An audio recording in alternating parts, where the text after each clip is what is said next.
morning, everyone. Good morning.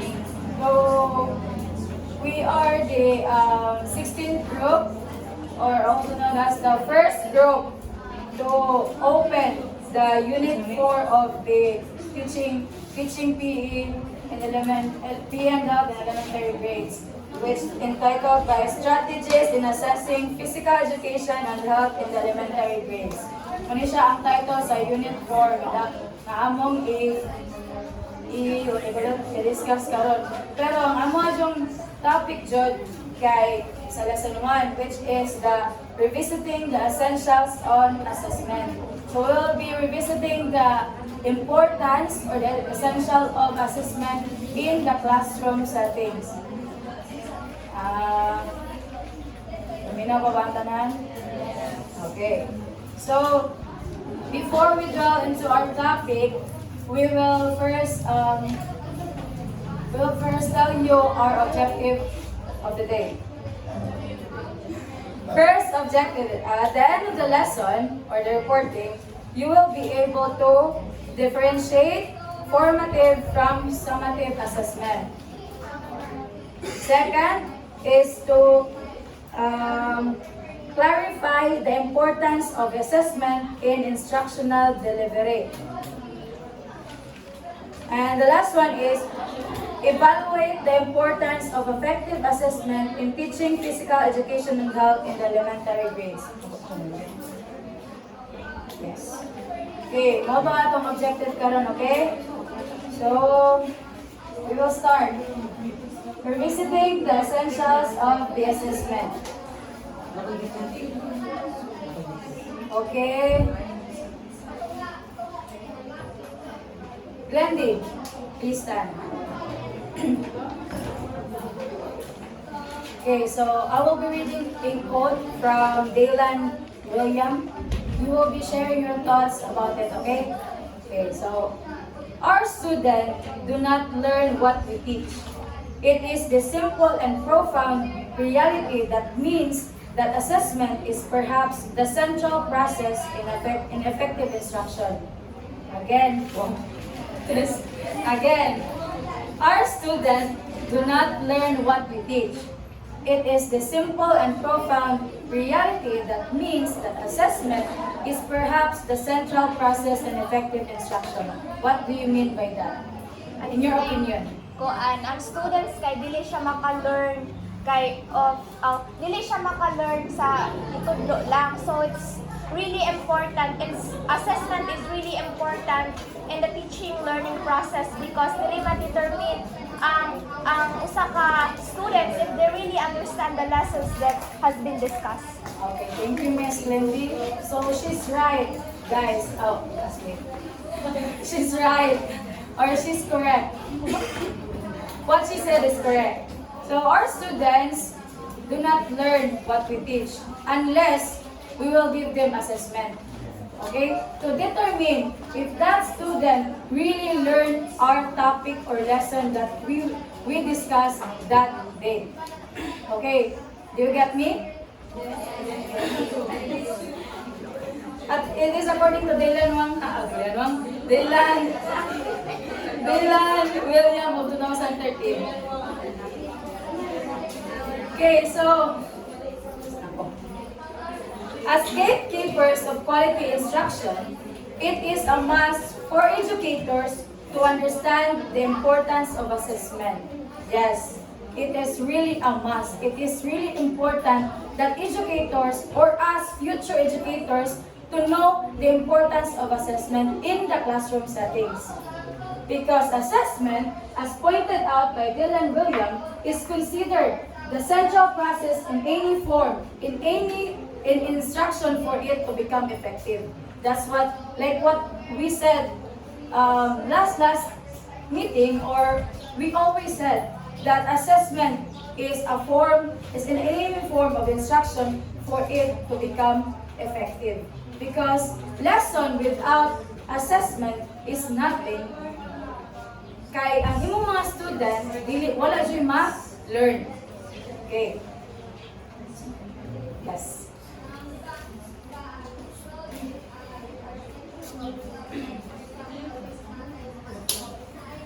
So assessment is an important component of curriculum and instruction, for it tells if the curriculum content was delivered as planned and if its intents were attained or not by the target pupils. So, ibalik-balik naman na nato, di ba? Ang assessment kay importante jud sa imong pagtudlo. Tapos, ang katong assessment kay swak po sa imong curriculum o sa imong objective nga imuhang gitakor kana nga day. Later, we will be tackling the importance of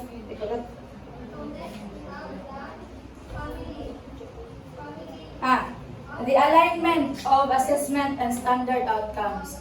Dapat ma-align jud ako ng assessment sa standard outcomes or sa imong objective. Later, we will be tackling that one. So, it effectively conveys if the instruction has been effective in assisting the pupils attain what is essential as defined by the curriculum. So, ang assessment kamo kay mura ko na siya ang nag-convey sa imuhang instruction na dapat ang mga student kay kana nga day maka-learn sa katong nga imong topic ang gitudlo. Dili ra paspas? Paspas? Okay ra?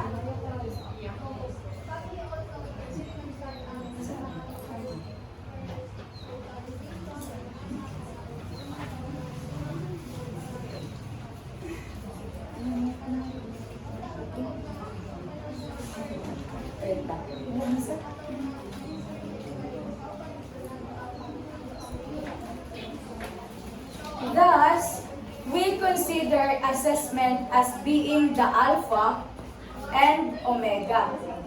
Alpha is the beginning, while omega is the end. So, naman tayo pre-assessment, di ba? So, muna siya ang form as an alpha sa kana nga instruction, kana nga lesson. Then ang omega kay kanang pinakalasan nga yes, that one, summative assessment throughout that quarter or kana nga unit. Ang sabot ra? Okay. So, ang ingon diri failure to understand and appreciate the vital rules of assessment and effective instruction means an overall failure of any instructional endeavor. So, kung di ka ni kakasabot o appreciate sa imuhang assessment or ang katong nga rule atong assessment or ang importance sa assessment, ang tanan nimong gitudlo throughout that day, wala dyan siya matunan sa mga bata. Mapapas na tanan. So, importante dyan ang assessment. Okay. So, assessment, meaning, and essential. In education, the term assessment refers to a variety of methods or tools that teachers, instructional planners, and designers use to measure and document the learning progress and educational challenges of pupils. Diba, do you agree with that text or that paragraph? That assessment is a tool that teachers or instructional planners really use to measure and document every learning process of the students in the teaching and learning process. Diba? Okay.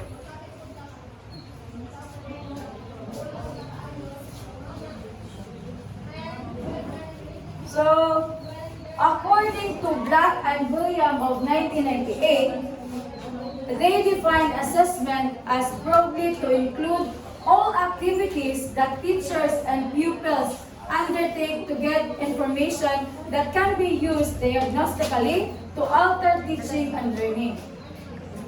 So, this particular definition assumes that responsibilities rest on both the teachers and pupils as they both navigate the dynamics of teaching and learning. So, nakakuno dito sa ang responsibilidad sa katunga assessment sa teacher o sa pupils. Kaya di man nakabuhat og assessment ang teacher kung ang pupils kay dili maka-learn. Gets? Kay Georgie Ann, gusto tong giingon? Last nga giingon. No. The one, no. Sige na lang. So, paminaw ha, na ang teacher, ay dala, ang assessment kay responsibilidad sa teacher o sa pupil.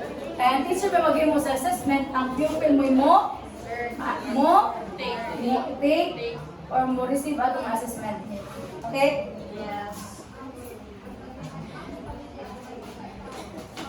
So, assessment as a process. It is defined as gathering both quantitative and qualitative information that is in describing the pupil's knowledge, skills, and attitude relative to course content, competency, or standard.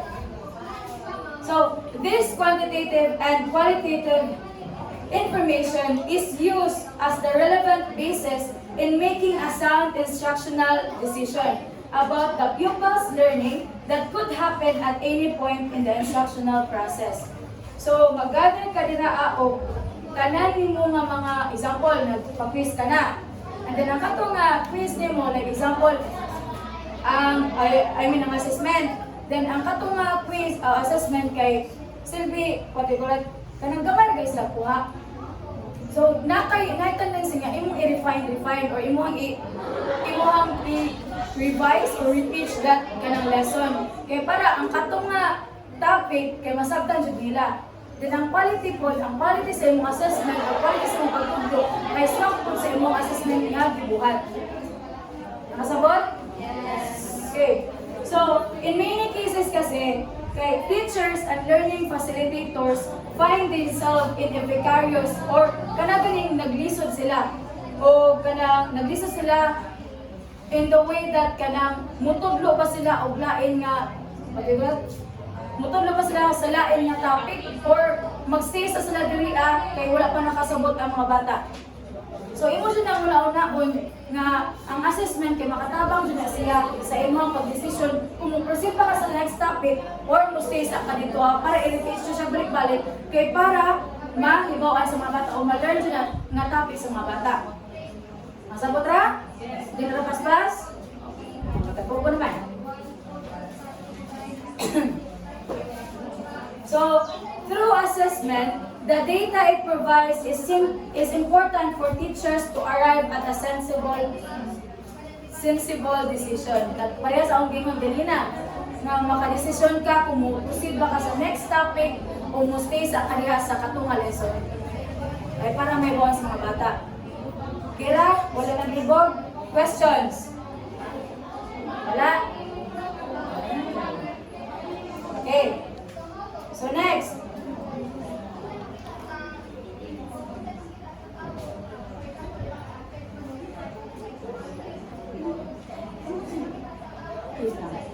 So according to Abu Ahil,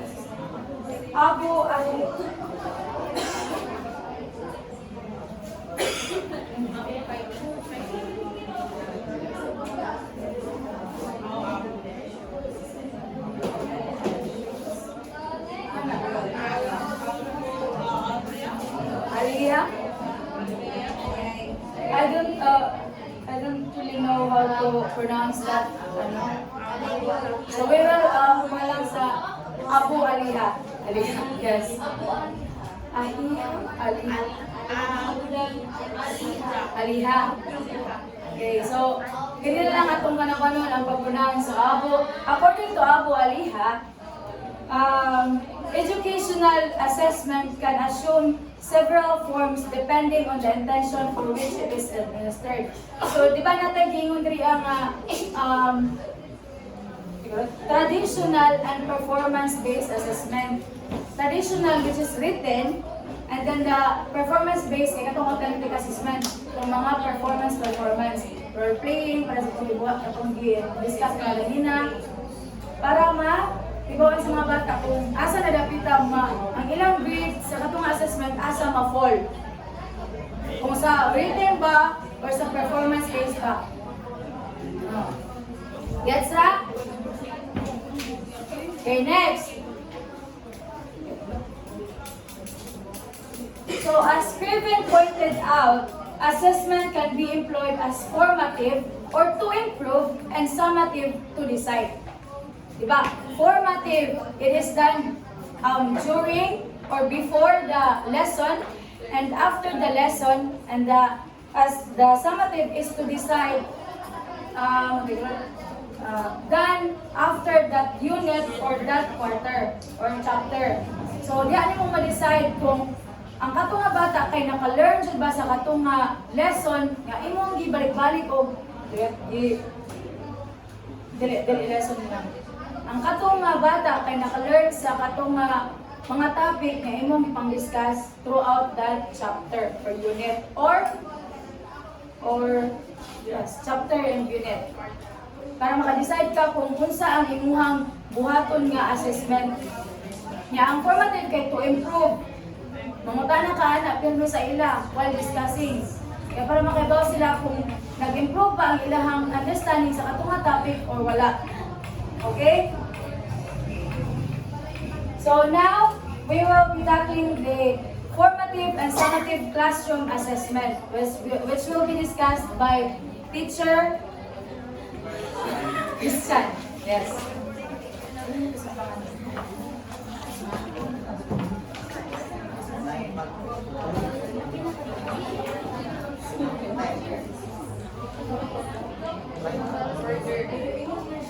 So, formative and summative assessment, formative and summative classroom assessment. So, it is important to point out that assessment is conducted through classroom-based assessment, national assessment of student learning, and system assessment. So, when we say classroom assessment, is really sa classroom-based assessment.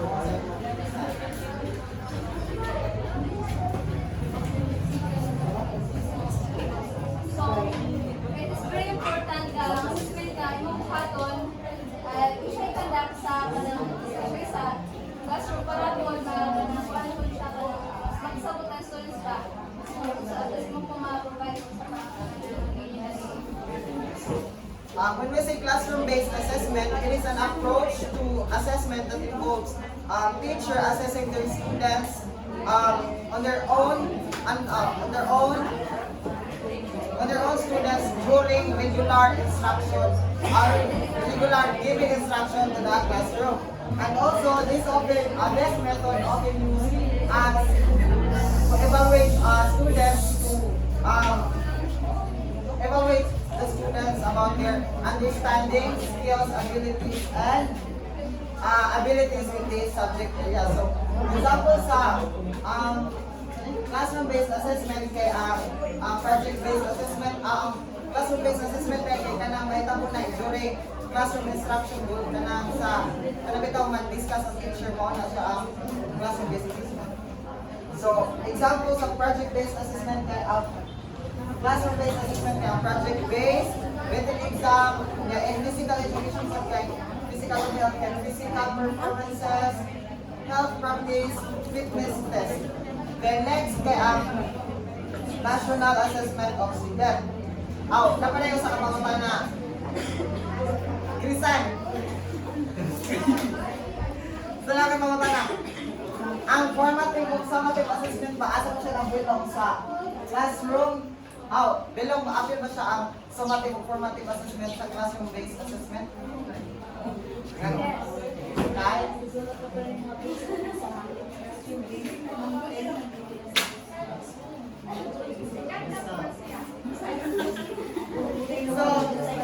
So, summative and formative are part or included in the classroom-based assessment. So, but each type of assessment kanang mag-serve siya o lain po na kanang lain nga on how to assess their students. So, when we say summative, it measures overall achievements sa students kanang measures siya sa it happened chapter name at the end of the unit. And then formative, it is a guide instruction to support continuous improvement throughout the learning process. So it can happen during giving instruction or the discussion.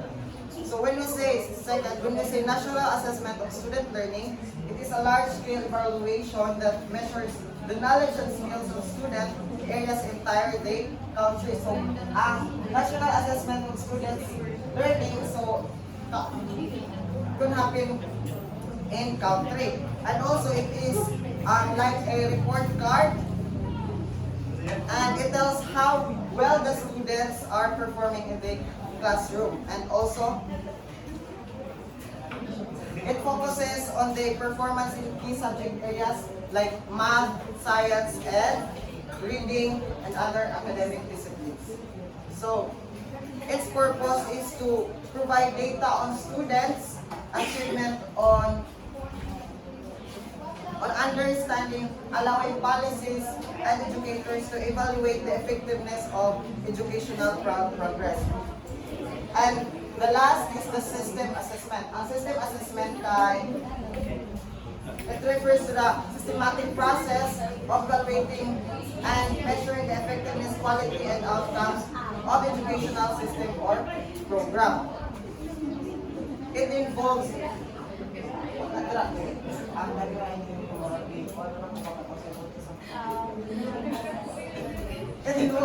collecting data as various aspects of system, including student learning, teaching practice. Ang system assessment is sa tanan na ni kanang apil na ang curriculum, ang kanang kung unsa ang teacher sa classroom ug ang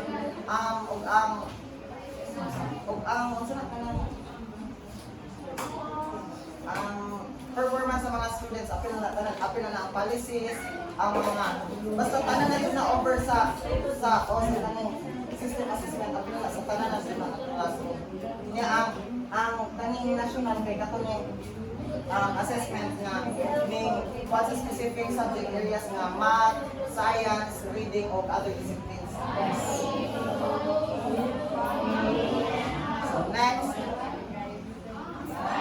there are some examples of assessment that gauge the overall performance of the student of the pupils in participating country or economy. So when we say gauge, it used to measure. First, ang National Achievement Test or NAT. So ang NAT it is a standardized examination administered in the Philippines to students grade 3, grade 6, grade 10, o grade 12. So ato rin na ang giad during sa atong unang elementary o pagka-high school o senior high. So the purpose of this test is to assess students' academic levels, strengths and weaknesses, and knowledge learned in major subjects throughout the year. So every year siya kay mag-measure siya sa mga knowledge o mag-measure siya sa kanang weaknesses, strengths, mga knowledge o mga students throughout the year. So next, program for International Student Assessment or PISA. So it is an international assessment conducted by Organization for Economic Cooperation and Development to evaluate the knowledge and skills of sa PISA kay 15 years old students. Mga 15 years old students ang motive ani nga assessment. And it also aims to assess the ability to apply their knowledge and skills into the real world situations. And also, PISA, ang ilang kwan kay kanang rather than dili sila bukuan nga katubitaw ang bayro nga teacher nga i-memorize na mo ang mga informations balik-balik ko lang para ma-memorize. But ang PISA, ang ilang ikwan nila on how to apply to the real world mga situations and also real world. So ang main domain sa PISA kay ang ilang ikuan kay ang reading, mathematics, o science, and it also conducted worldwide. Next is ang trends in international mathematics and science study or TIMSS. It's an international assessment sa international galaxia and conducted by International Association for Evaluation of Student Achievement. It is an evaluation for students' achievement. And it aims to measure student achievement and trends in mathematics and science. in participating countries. So ang teams kay ang iyaha kay mathematics and science lang mao ang i-highlight sa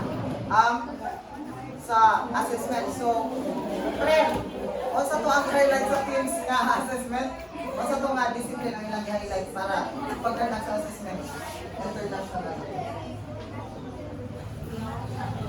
So ang i-highlight sa teams kay ang mathematics o ang science nga subject during conducting assessment. So the last one is ang Southeast Asia Primary Learning Matrix or CPLS. Ang teams, ang ilang gikuan, ang coverage sa ilang assessment kay ang grade 4 which is 9 to 10 years old, o grade 8 which is 13 to 14 years old. And it happened during kanang 4 years. Every 4 years kaya i-conduct sa every ang Southeast Asia Primary Learning Matrix or CPLM, it is an assessment program developed by the Southeast Asian Minister of Education Organization or CNEO and the United Nations for Children's Fund or UNICEF. And they focuses on assessing students' competency in reading, ang kanitins, may science, and math, and there is the Southeast Asia or the CPL and reading,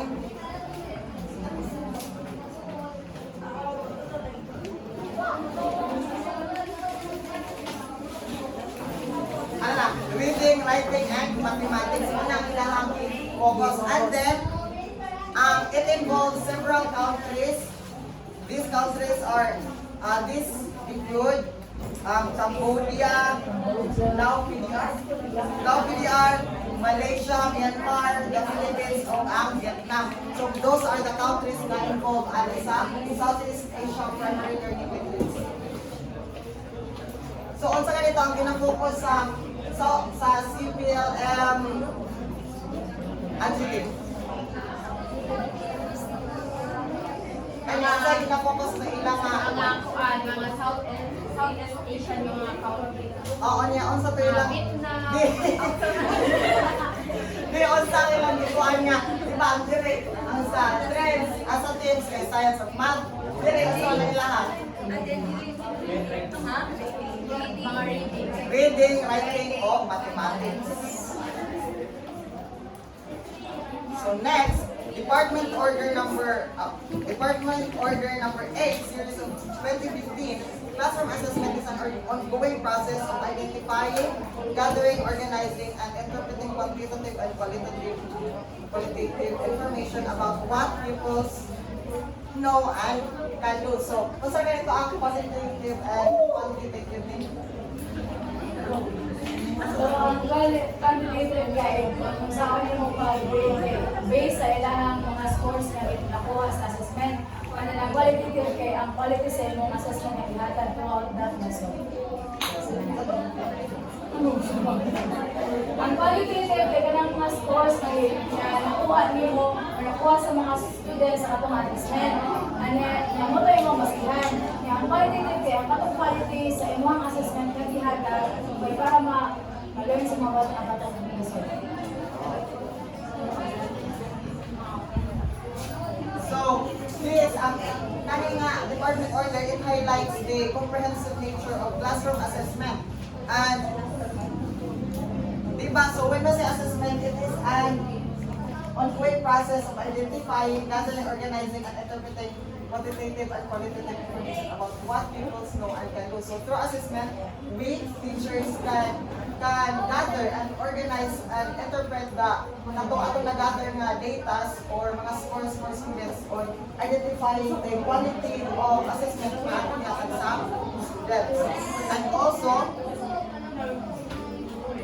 And also it highlights the importance of the continuous monitoring of students' learning kay through assessment monitor man nato ang students' progress. Yes. So So, classroom assessment is both a teaching approach and a set of techniques. So, why is that classroom assessment is both a teaching approach and a set of techniques? Miss Banyares. Yes, sir. I think classroom assessment is both a teaching approach and a set of techniques.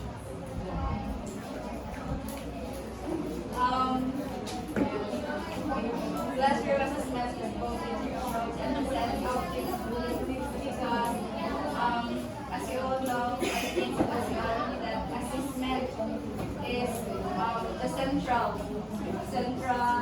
process of learning and teaching process. Yes.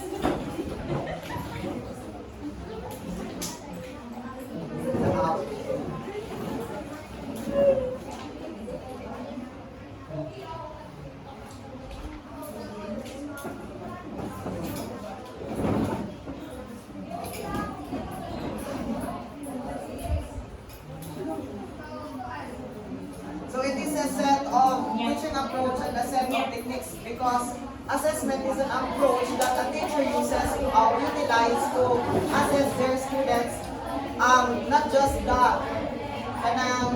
the knowledge, but also the values, skills, and their abilities in performing the classroom. And so it is because it is an approach of teaching. The assessment also Performing the assessment. and also di ba kay approach naman siya nung hanggang sa teacher to kanang to para maghatag sa students patong magpa-assessment sa students. So mahimo na po siyang set of techniques kay because through sa gihatag na sa students nga result sa iyang gikandak na assessment, then ang makakuan ko si ang teacher so new techniques on how palitan kung ang teacher ako ang students nagpa-approach nagpa-assess ang student o ang teacher sa student and then ang hatag sa two students na scores kay kanang murag bubo murag dili kayo dili napipasa o murag gagmay nga scores and then maka came up na po ang teacher of a set of new techniques to improvise his or her assessment or iyang paghimong assessment o iyang makatimat po siya new strategies nga ihatag niya sa students para mas makuanto niya para mas mapabago niya ang katong mga results sa students para mas mo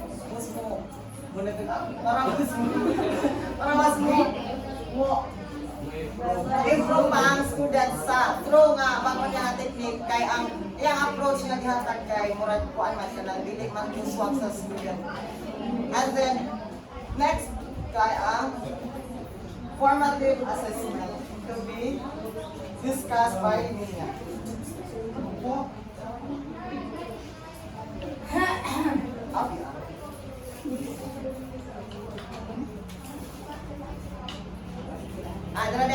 So, ang katong approach o ang techniques kay teachers can gain valuable insights on their progress and adjust. So, maka-gain sila insights sa progress and maka-adjust po sila sa ilang teachings accordingly sa mga students po nga, accordingly to the or adjust instructions that are tailored to their students' needs. Ito siya ako. So, formative assessment.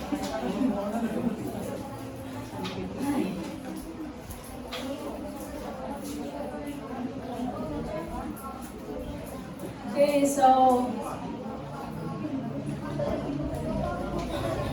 Adrian, please stand.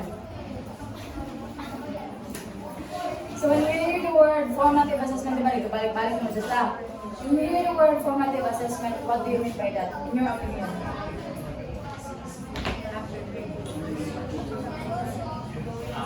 Formative assessment is sort of assessment conducted during the discussion by asking questions or Lara, sa gingon ni Adrian? Conducted during the discussion Thank you. So formative assessment is an ongoing process that will be done before, during, and after the lesson. Lesson. Before, during, or after the lesson. Lesson. A certain lesson in that day. Huh? Okay, so, okay na? Okay, so we will proceed.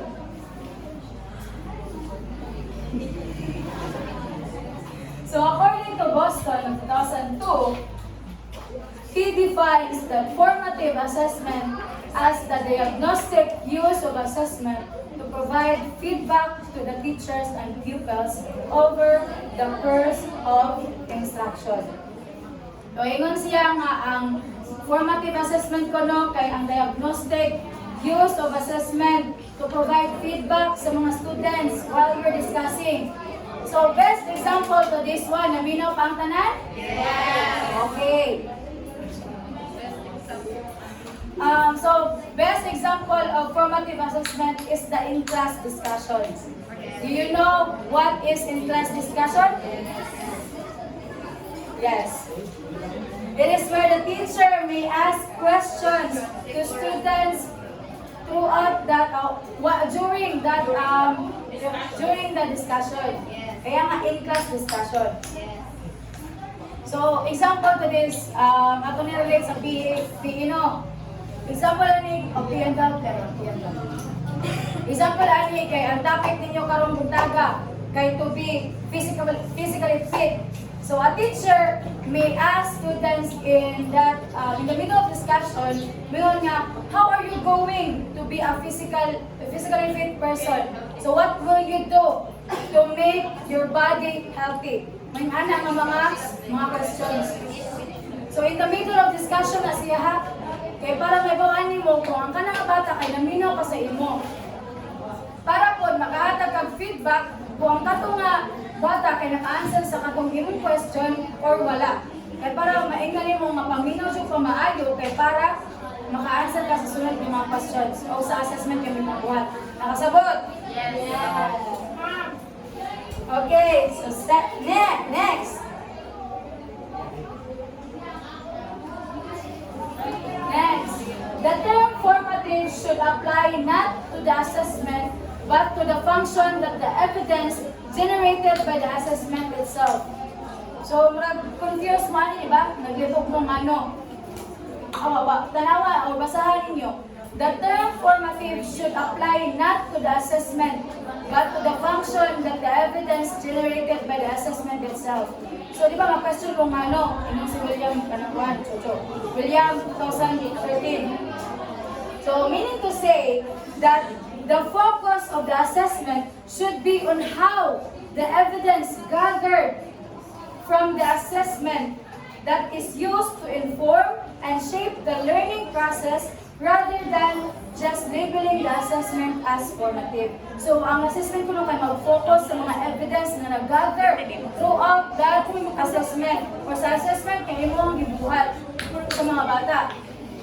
Then, sa madaling salita or in short, focus sila sa learning function sa mga bata kaysa sa pag-grade sa mga bata.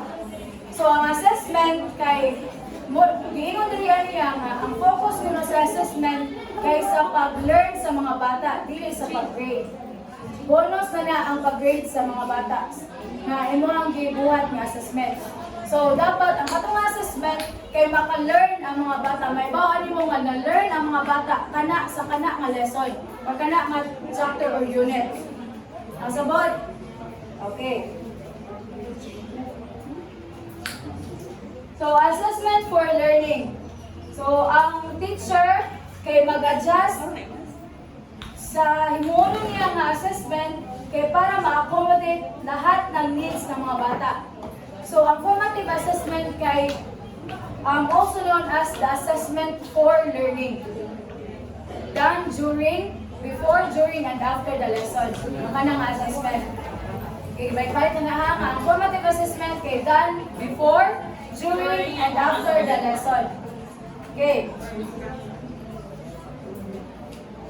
So, DepEd Order number 8, series of 2015, or also known as the Policy Guidelines in Classroom Assessment for the K-12 Basic Education Program, states that a formative assessment may be given at any time during the teaching and learning process.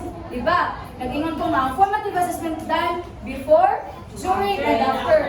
So, ang ingon din sa DepEd Order number 8, series of 2015, or also known as the Policy Guidelines in Classroom Assessment for the K-12 Basic Education Program, a formative assessment may be given at any time during the teaching and learning process. So, it involves teachers generating and using evidence about what the pupils know and can do to inform and improve their teaching. So, ang teacher kay maka-generate diha nga phase or diha nga part kung siya naghatag og assessment, maka-generate siya og mga ideas or kana information nga ang katong mga bata kay naka-learn jud sa imong lesson nga gibuhat. Diba, Kisan? Isa akong gingon? Okay. Sabihin mo dahil. Okay. So next. So ang teacher ko na diriya kay makipaghalubilo sa imong o di ba mag-observe and guide sa imong mga students. Kay para makaibaw ka kung unsa ang ilahang na understand ako ng topic o wala. Okay? So formative assessment also provides immediate feedback on how well that student are learning in the teaching and learning process. So, sige nang siya magbalik na ang formative assessment kay maghatag siya siya feedback sa student throughout that discussion. Maong mangutana siya ka sa imong mga bata while ka nag-discuss kaya para makaibaw ka nga naagin sila yung na-learn, di ba, Adrian? Okay. So, through this, students take responsibilities for their own learning, making them the pioneer or beneficiary of the UNESCO's one of the pillar of learning, which is the learning to learn. Di ba naman tayo nakatumpok nga learning to learn? Or di ba katupong learning by doing nila? Ni? Ito? John Love. John Dewey. John Dewey. So, ang gingon rin ako no kay ang student ko no may responsible sa ilang own learning. Kaya para maka-learn sila kung maayo. Ang teacher kaya mag-guide na siya, mag-facilitate lang na siya. Diba? Especially kung ayaw mo ituluan kay PE and health. So mga bata should ang mag-generate o mag-responsible kung unsa ang mga actions nga ilang ibang buhat. Diba? Okay. Next. When the pupils reflect on their learning progress and the challenges that it entails and do something about it, then assessment as learning happens. So, kung ang pupil ko no, kay naka-reflect na sa ilahang learning, kay diha na daw kuno nibawaan nga ang katong assessment nimo kay na-learn sa mga bata. Assessment as learning happens. So, di ba natay giingon nato last year or nagingon si Sir Michael last year nga ang bata kuno kay maka-learn if there is a change of behavior. So diyan mo may bawaan kung ang bata kay okay, sorry. Sorry for confusion or sorry for the information. According to Mambulang Bao, that assessment happens when students change their behavior. Okay, so na changes sa behavior sa mga bata. Ha?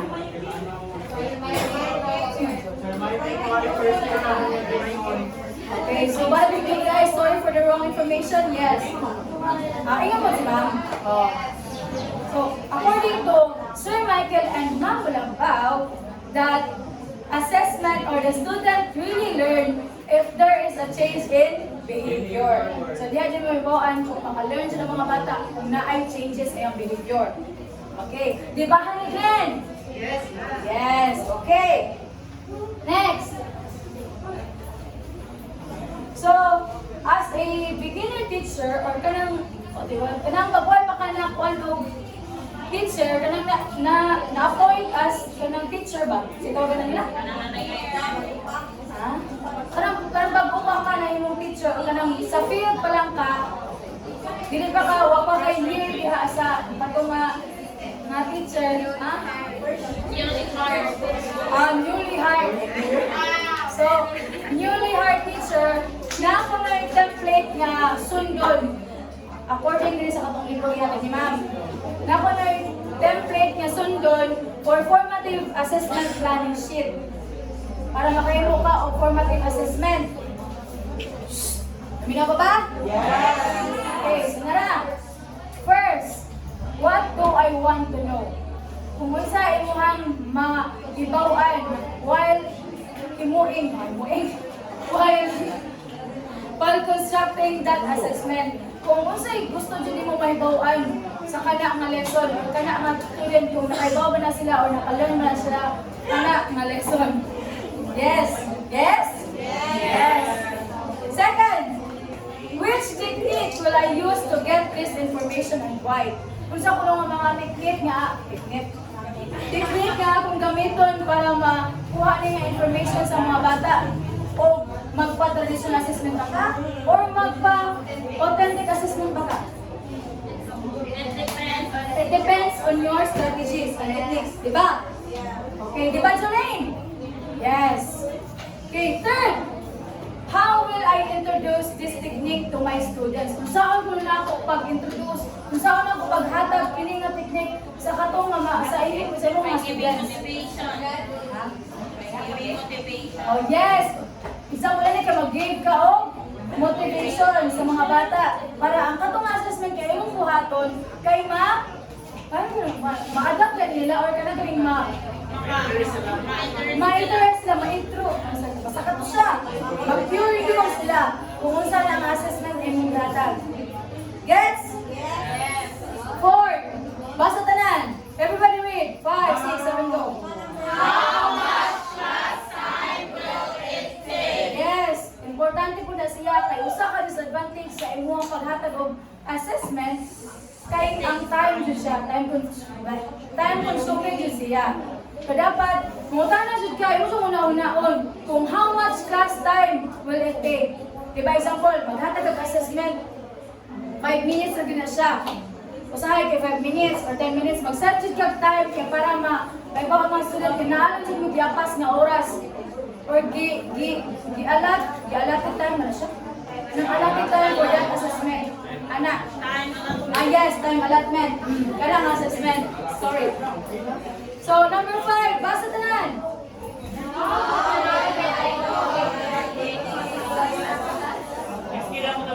Yes, ganda. What do you mean by how will I know if the technique that the teacher used was successful? Okay,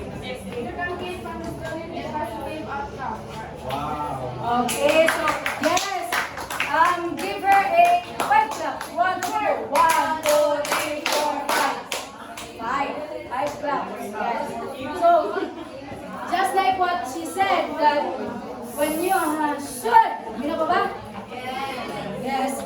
So, makaibaw ka nga ang technique kayo mong gigamit pag-assessment. Yes. Yes. Yes. Kaya successful ba siya? Kay? Kung na ay positive feedback sa students. Diba? Okay. So, last one is, what instructional changes will I make as a result of the information I received? For example, ang na-receive ni mga feedback kay medyo low ka ni sa imong assessment. So, dapat, imo siyang i-revise or i-reteach mo pamayo niya. Imo i-lista na imo mga instructional materials or instructional delivery kay para makahibaw na sila pamaayo. Diba? Kaya para ang katong low feedback mo, taas na siya. Nakasabot? Yes! Okay. So now that we're done for formative assessment in a classroom setting, we'll be tackling another assessment, which is the summative assessment, will be discussed by Sir Christian.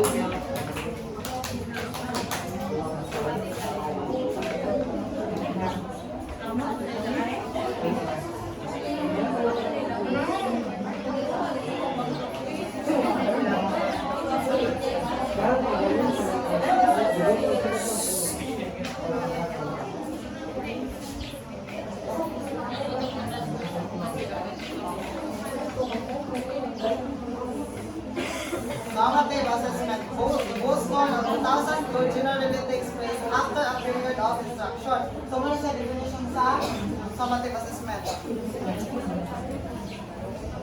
Period of instruction and requires making a judgment about the learning that has occurred. So, mo siya nga ang assessment could happen unit, chapterly, or after at the end of the quarterly o ang end kada unit. And also, those result or the data nga na-gather, i-judge ko siya sa teachers nga o evaluate kung naabot yung na-learn ng students throughout the lesson, chapter or discussion. And also, the example given are by grading or scoring a test paper. So, mo siya nga, ang paper nga mga assessment tools, mo siya kanang kuha sa teacher to grade or i-grade niya ang mga ipang papers nga ipanghatag sa teacher sa student. And also, this is given periodically to determine at a particular point in time that pupils know and do not know. So, mo siya ang result nga i-evaluate sa teacher kung asa po yung nakatunan sa iyang estudyante sa iyang mag-discuss. And ano to siya kay asa na po sa teacher. Essentially, the purposes of summative assessment are, so again, kano sa ito may tabo ang assessment, Emily, summative? Very good.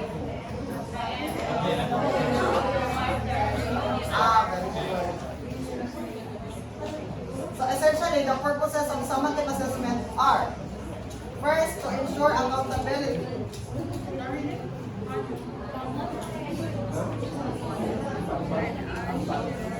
So it helps hold educational stakeholders accountable for the quality of education provided. And summative also plays role in ensuring accountability of various level, including individual, students, educators, schools, and educational systems. So through summative assessment, stakeholders, students, and teachers know the progress of themselves or their students and their schools. And also, through summative assessment, administrators know how well the students of their schools are progressing. And also it address the students' needs. Like through summative assessment, evaluate ko sa teachers na kung asa mo ito or naabay mo nakatunan ang students kung sa budget guide ko ang students, and also ma-address ko siya sa stakeholders or sa teachers para ma-accommodate nila nga needs sa students. Next, to assure quality control for a process. And it helps evaluate the overall performance or the quality of education na gihatag sa schools, sa overall education gihatag sa schools. And also, summative assessment used to evaluate the outcomes or the learning outcomes sa mga students. And also, it highlights the areas where the improvement needs. Kung asa dito ang na-improvement ang ilang, asa sila mo attack. Kung asa sila mo, asa ko lang katong mga business student, kung ano mo, basta kung asa nga weaknesses ang ilang kung ano sa students.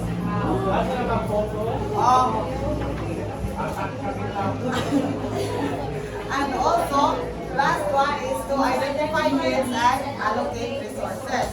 So, summative assessment helps administrator teachers identify the gaps sa ilang teaching methods, or where the students are lacking and their weaknesses. Through those gaps and weaknesses, teachers and administrators can identify the needs and allocate resources to be given sa ilang students para address to siya nga needs. And it will help ensure that resources are directed to areas where are the most needed supporting effective interventions and equitable educational opportunities ihatag sa mga bata. So, unsa kay dito ang identify needs and allocate resources? Yan.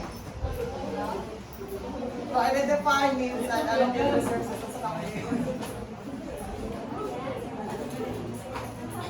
Identify needs and allocate resources.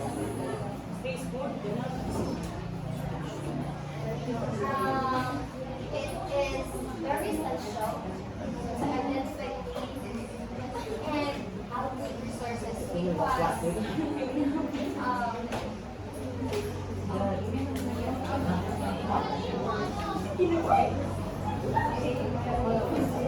Sige, pag-ulan ko yan.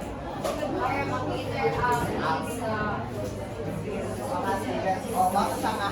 Kanang through summative assessment, it will help to identify needs and allocate resources through summative assessment. Igatag sa teacher. Dahil pag ito nga, through summative assessment, kita man ang gaps o mga weaknesses of students that are need to be addressed. So as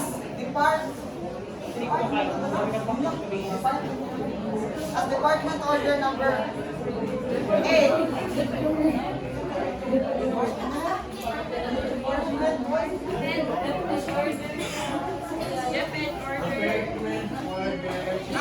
Department order number 8.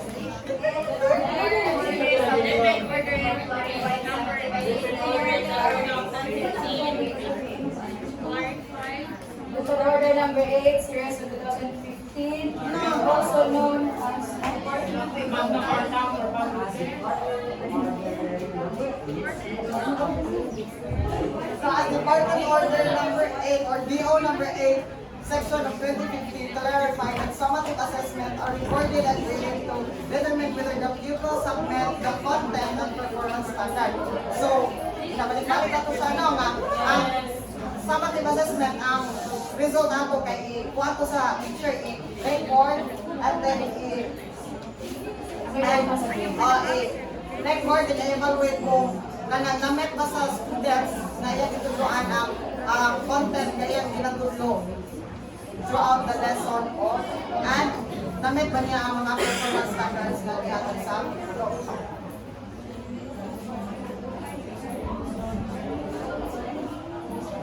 So next,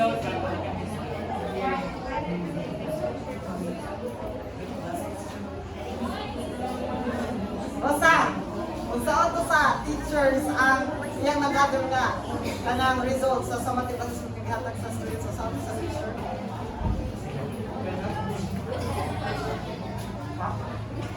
Kaya di ba giingon sa depend order nga ang summative assessment basta unsaon to sa teacher ang result ako unsaon sa teacher ang result sa iyang gihatag nga summative assessment unsaon sa teacher?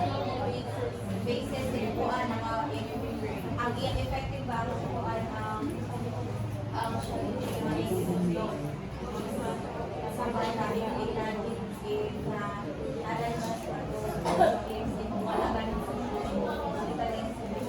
Okay, so summative assessment, so those summative assessment na gi-conduct sa teachers, it will be recorded and graded to determine whether the pupils have met the content that you teach of ang performance standards. And the teachers are expected to employ methods to measure the pupils' learning that have been deliberately designed to assess how well the pupils have learned and are able to apply their learning in various contexts. So, summative assessment,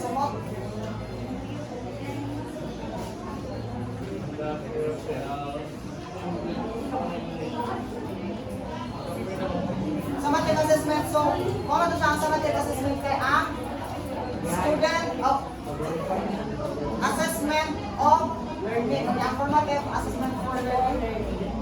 And also, it is deliberately designed by teachers. Summative assessment are designed by teachers to evaluate students' learning outcomes and their ability to apply what they have learned.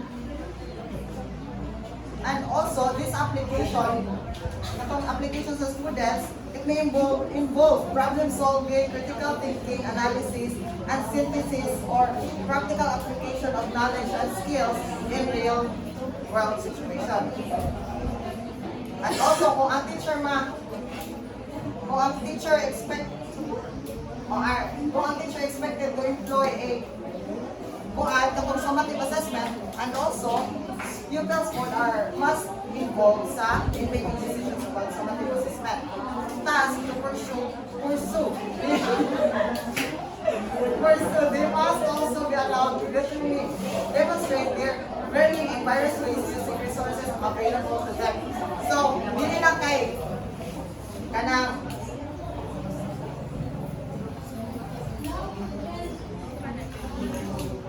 So, diba kay mag-assess, involve ang students in making decisions about sa summative assessment kay ilang i-pursue. And then, dili lang kay, answer na sila, but also, they need also to demonstrate what they have learned through the different resources na available sa ilaha. And also, by incorporating these resources na available sa students, such as example technology, reference materials, or collaboration with peers, students can showcase their ability to apply knowledge and skills meaningful and practical ways. And also through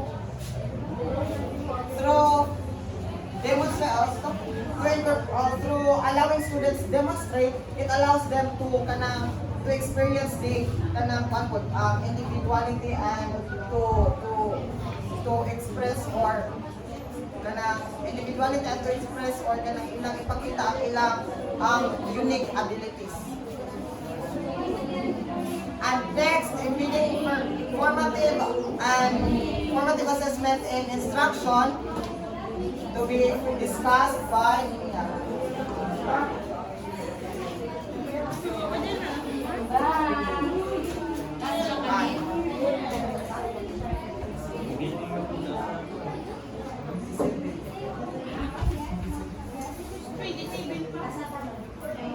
Okay, so now we will be tackling the embedding formative assessment in the instruction. So when we say embedding, it is to isulod or i-attach ang formative assessment sa katong instruction ngayong ibuhat. Magaling imong i-relate or insert, relate, attach ang kanang formative assessment sa imong instruction. Align? Align? That could be. So, align, insert, attach. So, combine. Yes, formative assessment in the instruction. Okay, so an effective assessment is seamlessly embedded in the instruction itself. Naikingon diri ang assessment. Ang effective assessment kuno kay seamlessly embedded in the instruction itself. Kanang way pagduha-duha walang kahirap-hirap na ning attach or ning combine sa katunga. Kalimut ko sa word. Wala seamlessly embedded. Yes, seamlessly embedded ang katunga formative assessment sa imong instruction. Okay. So assessing the current understanding or schema of pupils prior to formal instruction allows the teachers to strategize on approaches and methods that would aid the pupils to effectively and efficiently learn a particular topic or lesson. Meaning to say, the teacher should always have a formative assessment because according to Eberly Center of Carnegie Mellon University, formative assessment helps students identify their strengths and weaknesses and target areas that needed to work. So, ang formative assessment ko kay help the students to identify their strengths and weaknesses. Or also, ang teacher makahelp, ang formative assessment po kay makahelp sa sa teacher sa pag-identify sa mga strength and weakness sa imuhang mga bata. Kay example lang sa imong pre-assessment. Diba, pre-assessment, diha man jud magikan tanan. Diha sa pre-assessment, diha nimo may bawaan kung ang katong nga bata kay ready na ba siya sa katong nga topic nga inyo discuss or dapat aka nga mo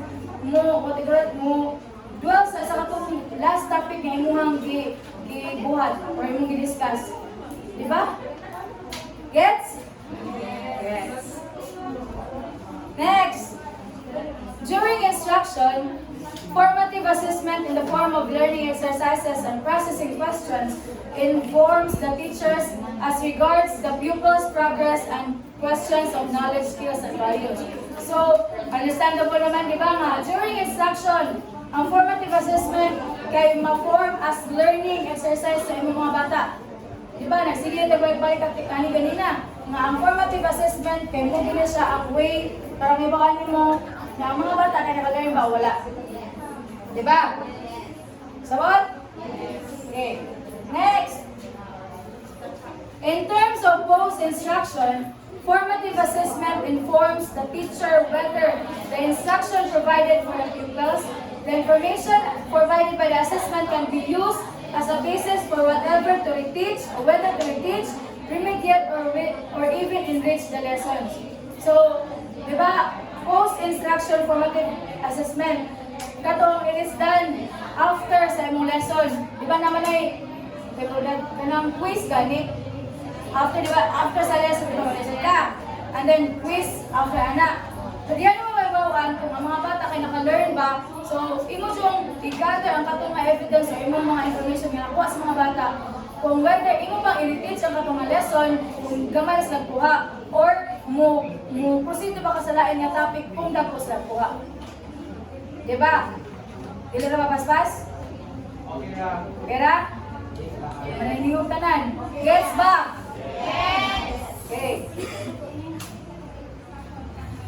So, di ba nag-iwan ko ganina nga kung alignment sa assessment sa inyong objectives. So, karon nato na rin siyang i-discuss. So, alignment of assessment as to standards or outcomes. In planning for the assessment methods and strategies, it is a must that instructional planners and teachers ensures their alignment and consistency to curriculum standards. Why? Arnelin Danabel, this time. Nga naman ngayon rin kayo, yun siya nga, in planning for the assessment methods and strategies, it is a must that instructional planners and teachers ensure their alignment and consistency to curriculum standards. Why? Nga naman ang assessment kay dapat ma-align sa imuang curriculum standards. So, boy? Okay, thank you. Another. Vilayo. Please stand. Again, the question is, why does assessment or nganong ang mga teacher kay need nga ang assessment kay in line siya or align sa imuhang curriculum standard?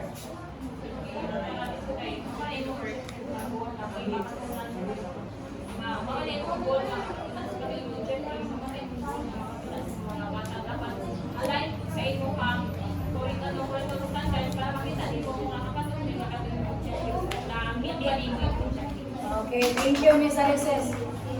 Georgie, you have an additional information about this one? In addition to athletics, it is important also that the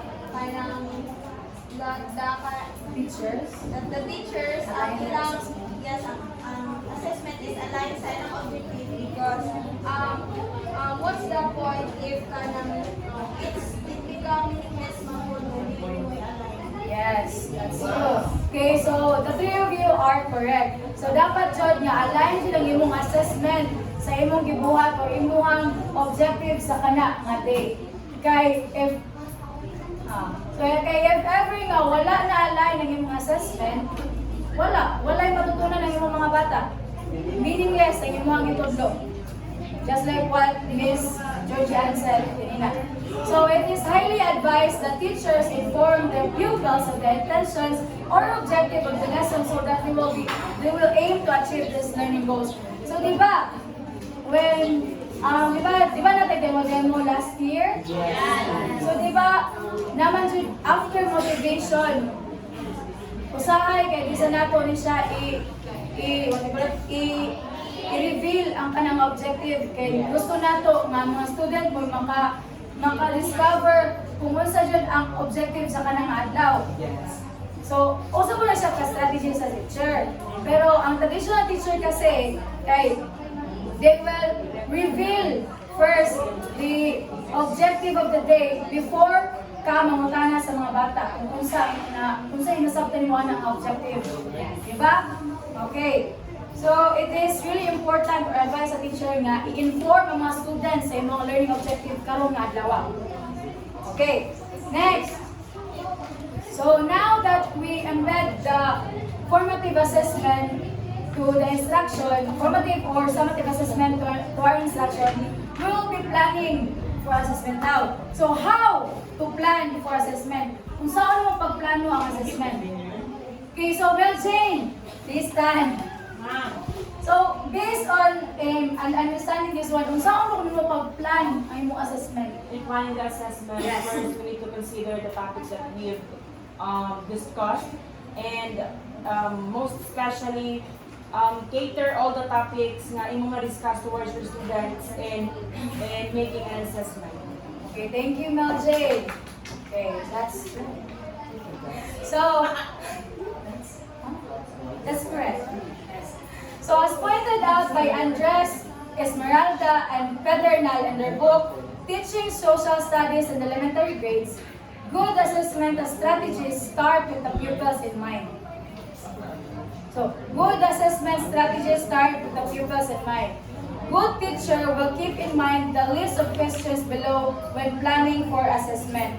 So, mo na ni ang mga questions nga imuhang kasagaran mga una-una in planning that assessment. First,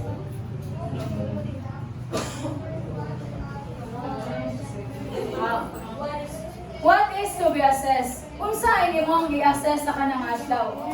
So dapat nga kay bawo kasi mo topic kanang adlaw, diba? So, sa masira? Yes. So kay bawo ka unsa mo i-assess sa kanang adlaw, okay? First step na siya. First question nga mauna-una nimo. May planning and assessment. Emina ba bantanan? Yes. Okay. Second, what is the purpose of assessment? Unsay purpose atong nga imong gibuhat ka assessment? Diba? So dapat mangutan siya kung gawin unsay purpose ana nga imong gihatag nga assessment?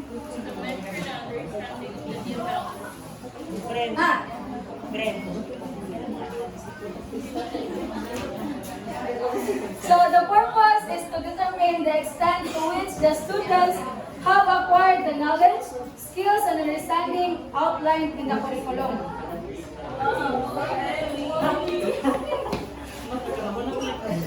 Okay, meaning to say that the teacher identify areas where students are excellent or struggling. So dapat makaibaw ka na ang mga bata, kung asa lapit sa mga bata, kung asa lapit sa lesson ang mga bata nahirapan or ning excel, yes. Thank you, Roberto.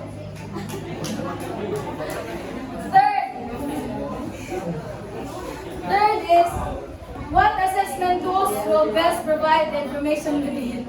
Mr. Bonte, what is your opinion of this third plan or third kanang question nga maimong mauna-una during ka mag-plan sa imong assessment? Kining what assessment tools will best provide?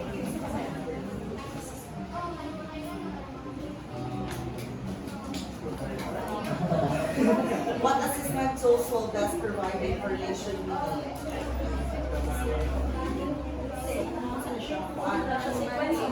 Yeah. Paano siya mga questions nga imong masud mo una while planning the assessment? Oo. Okay.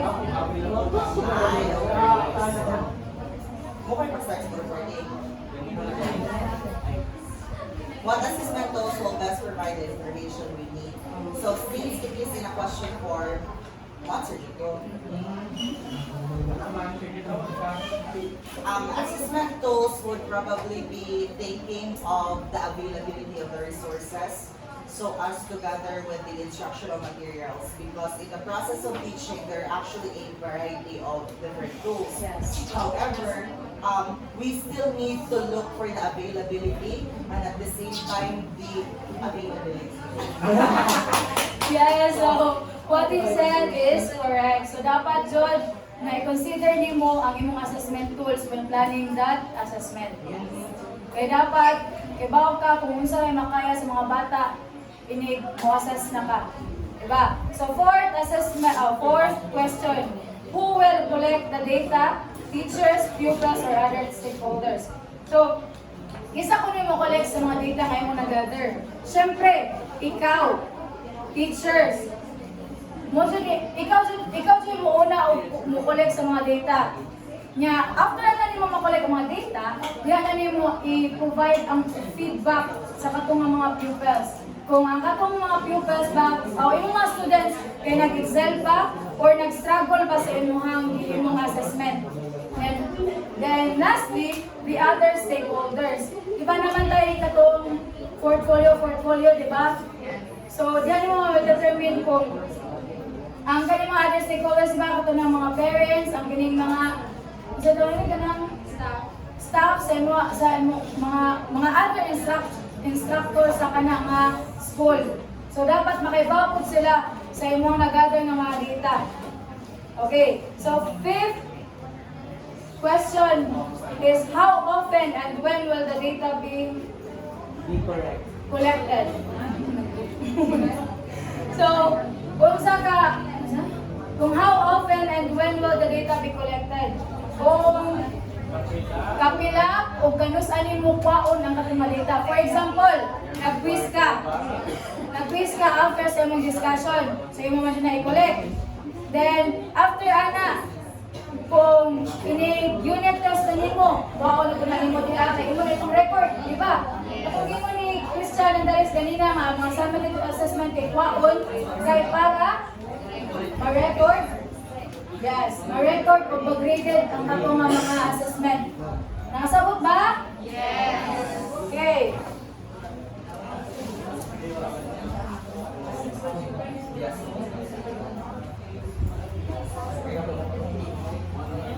So, assessment in physical education and health is quite unique compared to other learning areas or programs, such as social studies, physical sciences, and mathematics, and communication arts. Because it involves evaluating students' physical skills, abilities, and performance in various activities and sports. So, need siya o assessment sa pag-conduct of physical education and health kaya para makaibaw ka sa mga physical skills sa imong mga bata. Yes. Yes.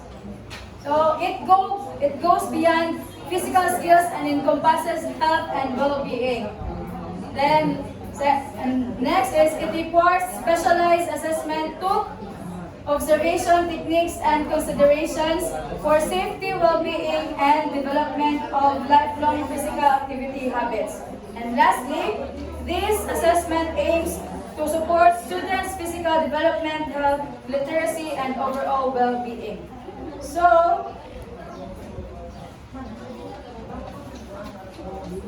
although assessing fundamental knowledge is essential in physical education and health, it is necessary to point out that assessing both the affective domain and psychomotor skills is given a premium in this discipline.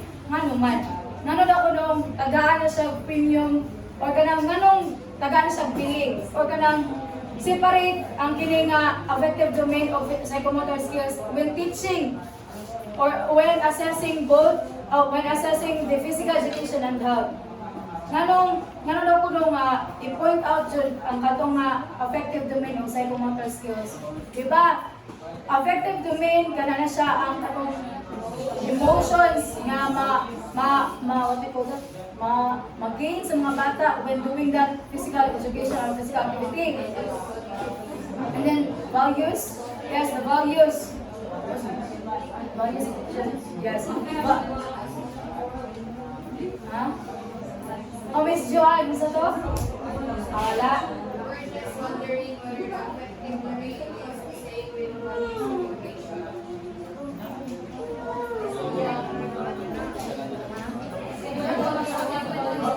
Affective domain is same with the values integration. According to my co-reporter, appeal ko na kuno ang values kuno sa katong affected domain. Values, attitudes, mga na. Yes.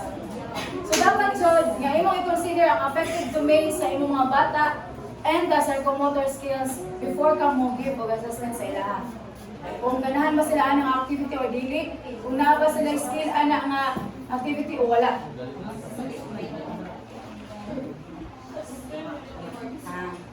So, affective assessment, Ms. Jo. So, nara ang matay mong ikuan. So, affective assessment pertains to the pupil's perceptions, values, interests, attitude, and feelings as regards to something, which in this case are physical and health education practices. So, as I've said kanina, appeal ang values, interests, attitudes, and feelings sa affective assessment. Okay, next. Okay, so how do we assess the affective domain of pupils? So, usahan ko na ito pag-assess. So, here is Mr. Christian Andales. Yes. Here is Mr. Christian Andales to discuss us how do we assess the affective domain of pupils. It's your time to shine, guys.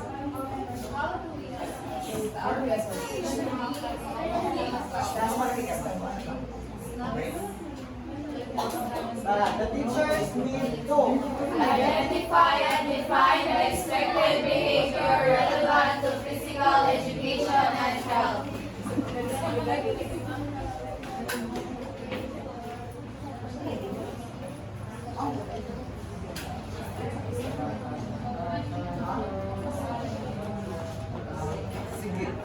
So, identify the defined expected behavior relevant to physical education and health. So, by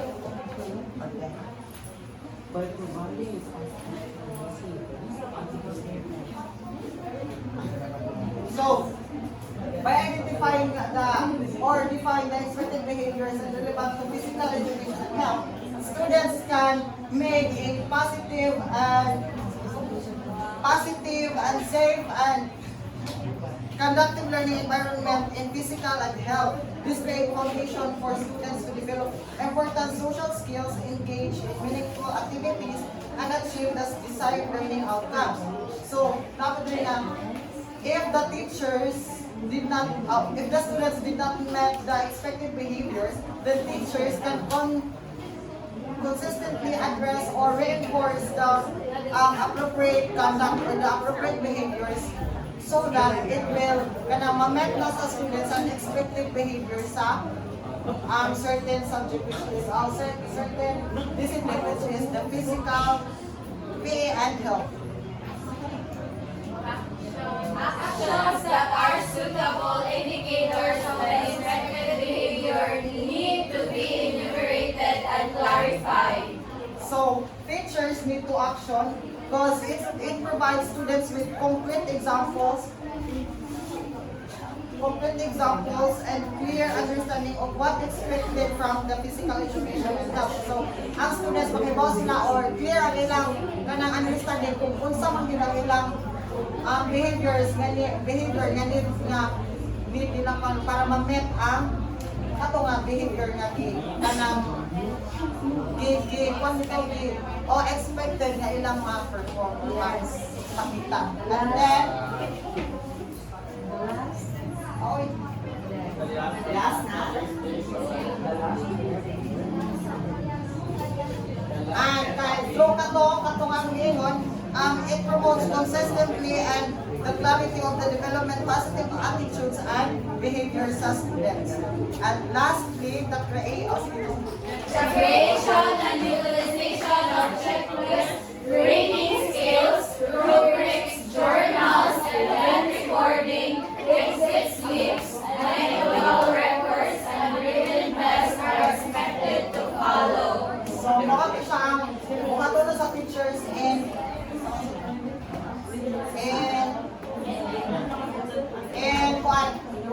pag-asa sa affected domain sa students. So, first, ang checklist, kato niya siya, ang teacher man, observe siya sa students ko niya. Kanang pang-checkan to niya, panditan, mga abilities sa students, kanang kusog na siya, kusog na mula ang student. I-check ka na po sa teacher kung na-achieve na ba to ni student ang katong skills. O niya, rating skills, mo siya ang i-rate sa teacher ang performance sa students, rubric katong performance sa How emotional well. Kanang dali ra ba siya kapundo, dali ra ba siya kanang angakon. o niya. Journals kay katong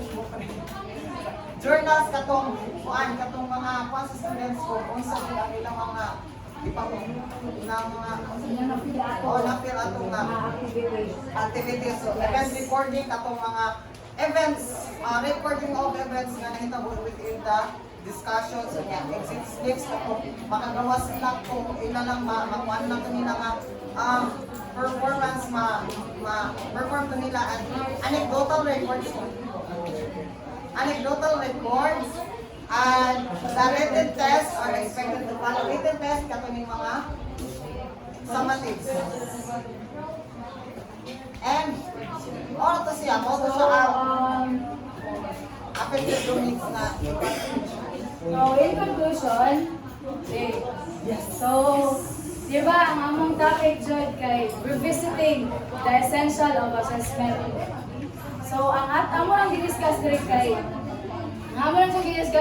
ang pag-revisit kung unsa ka importante ang assessment in teaching learning process sa PE and Health, especially sa PE and Health. Okay, so assessment is important for both student and teachers as it may help them to navigate or kanang to keep track of their learning process. Nya ang sa teacher kay ang teaching nila kung unsa ka effective ang ilang teaching strategies na ilang gibuhat ana nga day kay para sa ilang assessment kung na-align ba jud siya. So mura to ang amo ang topic ha nga ang pag-revisit kung unsa jud ka importante ang assessment. Unsa Roberto? Unsa ka importante ha? So na ang among topic jud kay nag-revisit dito kung unsa jud ka importante ang assessment sa instruction. Okay. So that would be all. Thank you.